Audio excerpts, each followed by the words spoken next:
And a little over 2 months into 2026, and the police, as well as the National Council on Drug Abuse, have identified troubling trends among the school-aged population.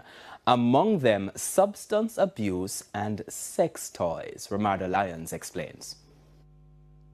School is regarded as a safe haven, a shield from unwanted influences. But what happens when the issues are right at the school gate?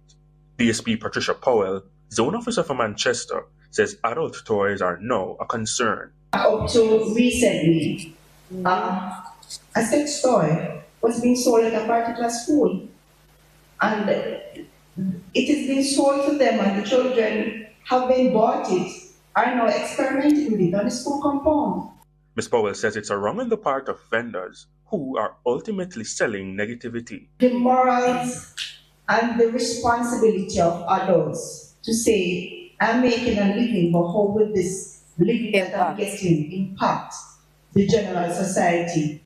In October 2025, the National Council on Drug Abuse, NCDA, said honeypack, a substance branded as a sexual stimulant, was being used by youngsters across the island. The honeypack, which is a sexual enhancer, and if they're using this at a young age, which can cause sexual dysfunction, then we know what can happen to them in the future. So it's a serious problem that's happening.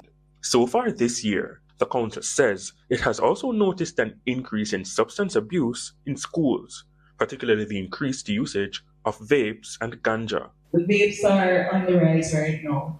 So we usually go into the schools, and there are programs that we do in the schools as well to educate them right down from primary school into high school and infancy as well.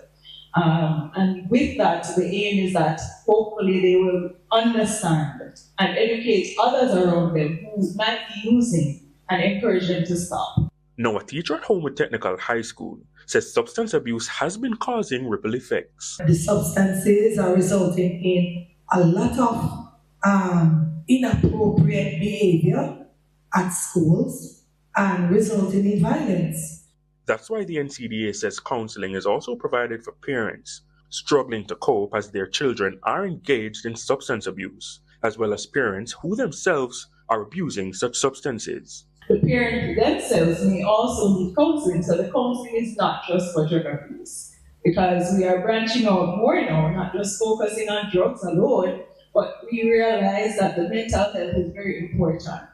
However, there's discharge. So as parents, you should be able to spot a change in pattern of that child. If you pay attention to that child, once there's a change, you notice it, and then you want to take that intervention right away before it spreads out.